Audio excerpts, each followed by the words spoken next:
আমি ইঞ্জিনিয়ার রহমতুল্লাহ আপনাদের সবাইকে স্বাগতম জানাচ্ছি। এখন আমাদের আলোচনায় থাকছে ঢাকা স্টক এক্সচেঞ্জের ব্রড ইন্ডেক্স ডিএসসি এক্স। গত সপ্তাহে আমরা যেমন বলেছি যে মার্কেটের বাহিরের কিছু ইস্যু আছে, যেমন মার্জিন ঋণ 2025 এবং তার প্রভাব, 5 ব্যাংকের মার্জার ও বিনিয়োগকারীদের অধিকার, জাতীয় নির্বাচন, রাজনৈতিক অস্থিরতা এবং দুর্বল লিজিং খাত। এই বিষয়গুলোর কোনোটারই পরিপূর্ণ সুরাহা হয় নাই, ফয়সালা হয় নাই।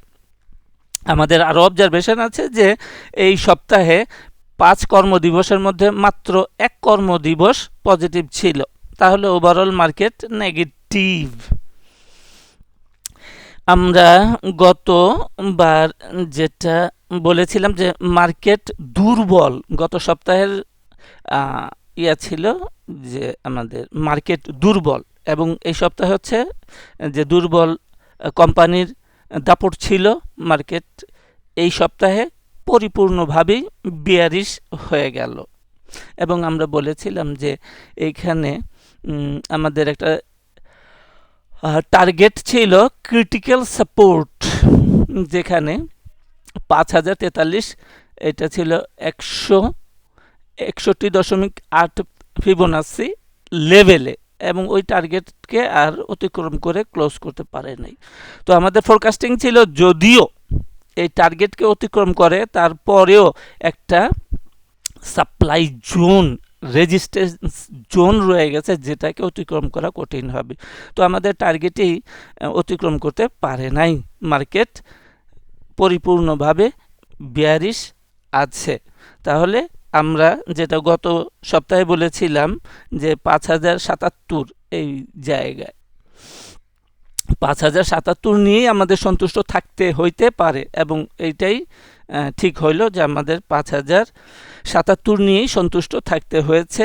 এই আপট্রেন্ড যেটা শুরু হয়েছিল 16 নভেম্বর 2025-এ।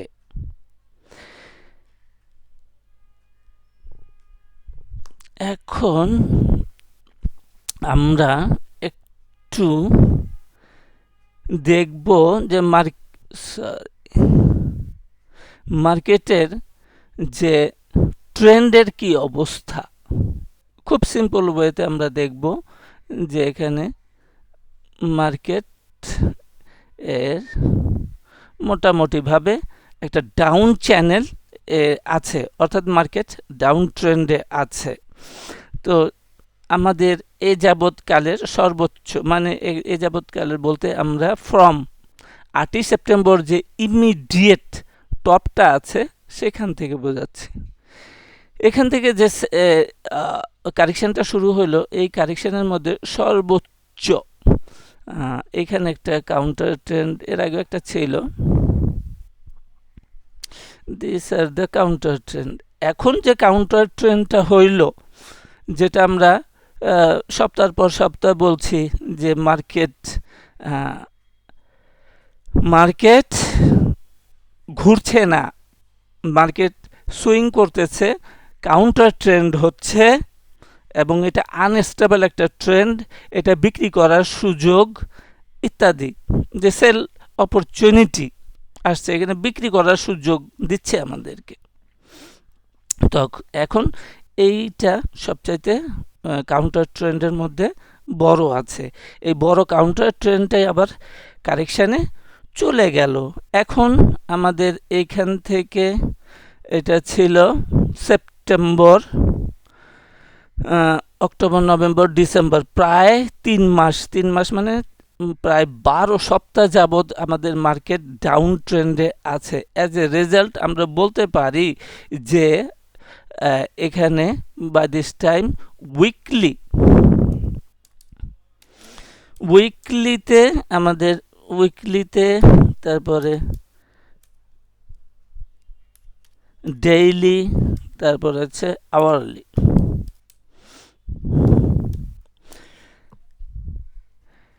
এই 3টা টাইম ফ্রেমেই আমাদের মার্কেট ডাউন ট্রেন্ডে আছে।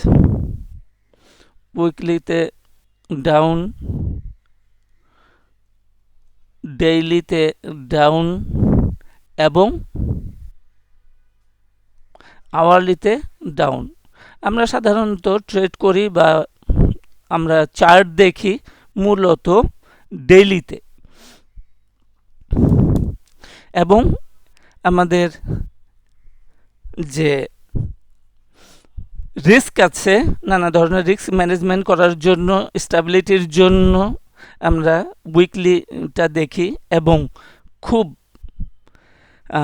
কি বলে এটাকে, বাই এবং সেল অর্থাৎ অ্যাকশন নেওয়ার ক্ষেত্রে প্রিসাইজলি খুব কাছাকাছি জায়গা থেকে এন্ট্রি এবং এক্সিট নেওয়ার জন্য আমরা আওয়ারলি টাইম ফ্রেমটা ব্যবহার করে থাকি। তাহলে আমাদের এই তিনটা টাইম ফ্রেমই হচ্ছে আমাদের ট্রেডিং লাইফ। তাহলে আমাদের ট্রেডিং লাইফের তিনটা টাইম ফ্রেমই ডিএসসি এক্স ডাউনে আছে, সো মার্কেট ইন কারেকশানে আছে। এখন যেহেতু তিনটা টাইম ফ্রেমে আমরা দেখলাম মার্কেট ডাউন, সেই জন্য মার্কেট ঘুরে যাবে এই রকম কোনো ক্লু বা নিদর্শন পাওয়া গেল না। উপরন্ত আমাদের কিন্তু ছিল যে আমরা যে সাপোর্ট হিসাবে আমরা একটু সাপোর্টটাকেও দেখি। এখন আমরা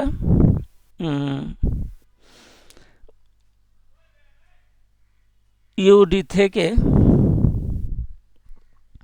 আমরা চলে আসলাম আওয়ারলি টাইম ফ্রেমে। আওয়ারলি টাইম ফ্রেমে আমরা দেখছি যে এখানে তিনটা ওয়েভ কমপ্লিট হয়ে গেছে।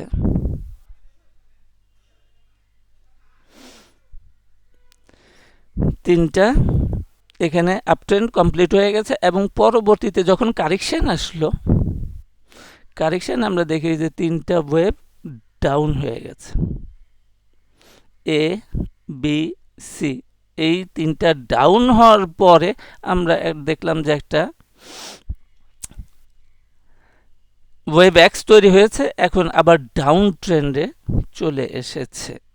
এখন গুরুত্বপূর্ণ হইল যে আমাদের এই যে তিনটা আপ ট্রেন্ড হইল, এখানে এ বি সি আমরা লিখি। প্রথম যে আপ হইল 16 নভেম্বর থেকে, সেটা আমাদের ওয়েভ এ।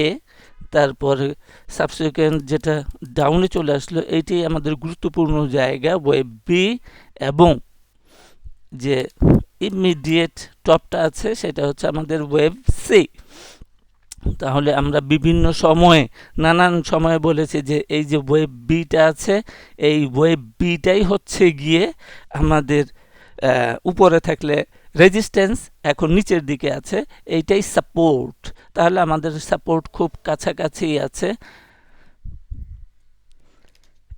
এই সাপোর্টটা, এখানে একটা সাপোর্ট আছে কি নাই, নিঃসন্দেহে সাপোর্ট আছে। এখন এটা যেহেতু আমরা একটু আগে দেখলাম যে তিনটা টাইম ফ্রেমেই মার্কেট ডাউন, তাহলে এই সাপোর্টটা হচ্ছে একটা দুর্বল সাপোর্ট। তাহলে আমাদের অ্যাসেসমেন্ট হচ্ছে যে এই সাপোর্টটা, যেটা কাছাকাছি সাপোর্ট আছে, এই সাপোর্টটা একটা দুর্বল সাপোর্ট। তাহলে সবল সাপোর্ট হলো এর আগে যে সাপোর্টটা ছিল, যেটাকে আমরা বলেছি যে এই সাপোর্টটাও একসময় ভাঙবে, সেই ইন্টারপ্রিটেশন এখনো পর্যন্ত বাতিল হয়ে যায় নাই।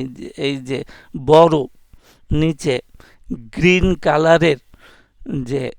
কালারের সাপোর্টটা আছে, এই সাপোর্টটাও একসময় ভাঙবে, এই ইন্টারপ্রিটেশন আমাদের এখনো পর্যন্ত বহাল আছে।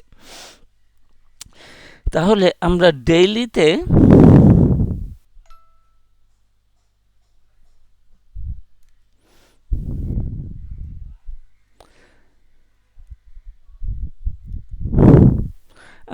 ডেইলি টাইম ফ্রেমে চলে যাই। পরিষ্কার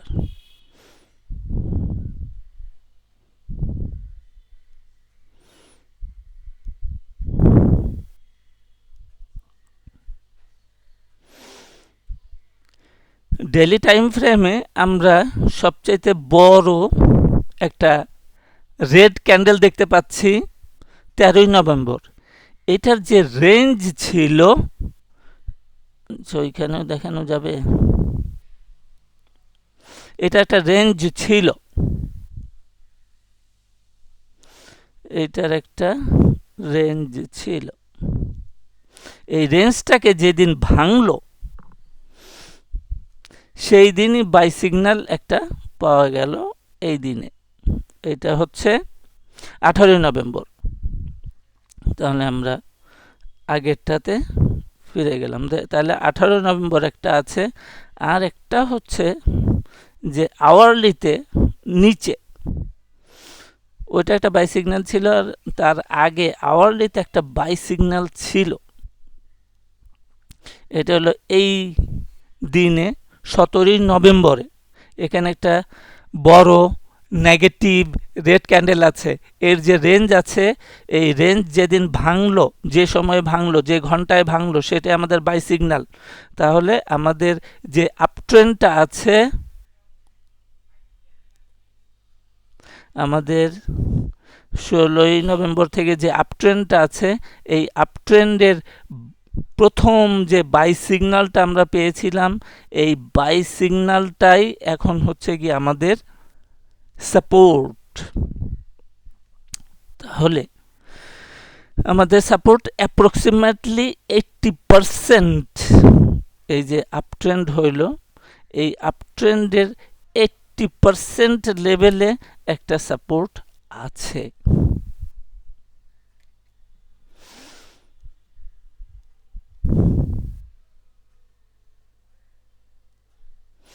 এখানে 80%, অ্যারাউন্ড 78.6% বা এই সমস্ত জায়গায় একটা সাপোর্ট আছে, যেটা ঘুরে ফিরে আমাদের ওই আগের যে সাপোর্ট আছে, বড় সাপোর্ট, যেখান থেকে আমাদের 16 নভেম্বরে মার্কেট ঘুরলো, ওই জোনের ভিতরেই একটা সাপোর্ট রয়ে গেছে।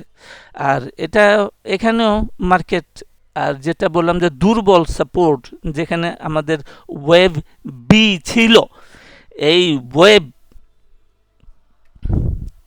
বিতে যে সাপোর্ট আছে, এখানেও মার্কেট সাপোর্ট পাবে, কিন্তু মার্কেটের একটা ছোটোখাটো বাউন্স হবে। এটা কোনো ডিপেন্ডেবল সাপোর্ট হিসাবে গ্রহণ করে আমরা ট্রেড করতে পারবো না। তাহলে মার্কেটের যেহেতু সমস্ত 3টা টাইম ফ্রেমে মার্কেট ডাউন, সেই জন্য আমাদের রেজিস্ট্যান্স লেভেল খুব কাছাকাছি। তাহলে ইমিডিয়েট যে টপটাই আছে, এইটাই হচ্ছে এই সপ্তাহের জন্য আমাদের কি রেজিস্ট্যান্স এবং ইনভ্যালিডেশন।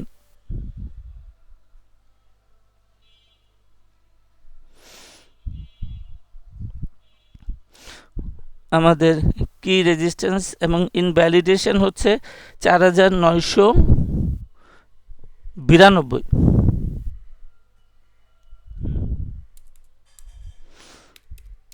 4992, এটা হচ্ছে কি রেজিস্ট্যান্স। এই রেজিস্ট্যান্স যদি ভাঙতে পারে, তাহলে আমাদের এই বিয়ারিশ ইন্টারপ্রিটেশন সম্পূর্ণরূপে বাতিল হয়ে যাবে। এই হচ্ছে টেকনিক্যাল ইস্যু। আর টেকনিক্যাল আরেকটু আছে, যে লোকজন নানান কর্নার থেকে বলছে যে মার্কেট পি বিলো 9 এর নিচে আছে, সুতরাং মার্কেটে ইনভেস্টমেন্ট করা যাইতে পারে। এটার সাথে আমরা একমত না, নানান কারণে। যে আমাদের যে মার্কেট আছে, মার্কেটের যে প্রোডাক্টগুলো আছে, স্টকগুলো আছে, মিউচুয়াল ফান্ড আছে, তারাই দুর্বল। লিজিংগুলো দুর্বল আছে, ব্যাংক দুর্বল আছে, ফিনান্সিয়াল রিপোর্টিংয়ে দুর্বলতা আছে, ইভেন অডিটেড রিপোর্টগুলোকেও আমরা ভালোভাবে গ্রহণ করতে পারছি না। ফান্ড ম্যানেজাররা দুর্বল বলতে, ফান্ড ম্যানেজার দুর্বল মানে তাদের একাডেমিক কোয়ালিফিকেশন নাই তা না, কিন্তু যেখানে যে কাজটা করার দরকার সেটা না করে অন্য কাজগুলা বেশি করেছে, এগুলো প্রুভড। মিউচুয়াল ফান্ড আমাদের মার্কেটের জন্য একটা বড় দুর্বলতা। তারপরে মার্জিন ঋণ আমাদের মার্কেটের জন্য একটা ক্যান্সার, এটার কোনো সুরা হয় নাই ইত্যাদি। সবাই বলছে যে মার্কেট রিফর্ম হবে। রিফর্ম হলে কি হবে? আমাদের বর্তমান এবং ভবিষ্যৎ, পার্টিকুলারলি ভবিষ্যৎ ভালো হবে। গণতান্ত্রিক সরকার আসলেও যে রিফর্ম চলমান থাকবে এবং মার্কেট ভবিষ্যতে ভালো হবে। তাহলে শুধুমাত্র রিফর্ম দিয়ে এই মার্কেট ভালো করা যাবে এমনটা মনোভাব আমরা পোষণ করি না। রিফর্মের দরকার আছে, রিফর্মের পাশাপাশি আইনের শাসনের দরকার আছে। অর্থাৎ আমাদের মার্কেটে গত 10-15 বছরে একটা পলিটিক্যাল ফান্ড এসেছিল। This political fund is not so much smart and talent. তারা এত বেশি স্মার্ট ছিল না, তাদেরকে স্মার্ট আমরা বানিয়েছি। কারা? এই ফান্ড ম্যানেজার, এই ইনস্টিটিউশন, এই ডিএসসি কর্মকর্তা, এসএসসি কর্মকর্তা, সরকারি কর্মকর্তা, আমরা যারা ভালো মার্কেটে বুঝে, তারাই তাদেরকে এই পলিটিক্যাল ফান্ডটাকে স্মার্ট এবং ট্যালেন্টেড করে দিয়েছে, যার ফলে প্রচুর হিউজ পরিমাণ একটা টাকা আর্থিক অপরাধের মাধ্যমে, কিছু আছে নর্মাল, কিছু আর্থিক অপরাধ সংগঠিত হয়েছে এবং প্রচুর টাকা মার্কেট থেকে চলে গেছে। এখানে একটা ফিনান্সিয়াল ভ্যাকুয়াম তৈরি হয়েছে। ভবিষ্যতেও যাতে এই ধরনের স্ক্যাম এবং আর্থিক অপরাধ না করতে পারে, সেই জন্য শুধুমাত্র সংস্কার দিয়ে কাজ চলবে না, এখানে আইনের শাসন করতে হবে। তো সংস্কারের কথা সবাই বলছে, আইনের শাসনের কথাটা বলছে না। যারা যারা আর্থিক অপরাধ করেছে তাদের আইনের আওতায় আনতে হবে, যাতে করে ভবিষ্যতে কেউ আর্থিক অপরাধ সংগঠন করার জন্য দুঃসাহস না করতে পারে। এটা আমাদের মার্কেটকে একটা আস্থা তৈরি করবে যে ফিনান্সিয়াল রিপোর্ট ঠিক হবে, আর্থিক অপরাধ হবে না, আগের মতো মার্কেট নিষ্প্রাণ হয়ে যাবে না। এই গ্যারান্টি যখন পাবে, মিউচুয়াল ফান্ডগুলো শক্তিশালী হবে, মার্কেট আবার ফিরে আসবে। আপাতত মার্কেট বেয়ারিশ। আজকে এই পর্যন্তই। সাথে থাকার জন্য সবাইকে অনেক অনেক ধন্যবাদ।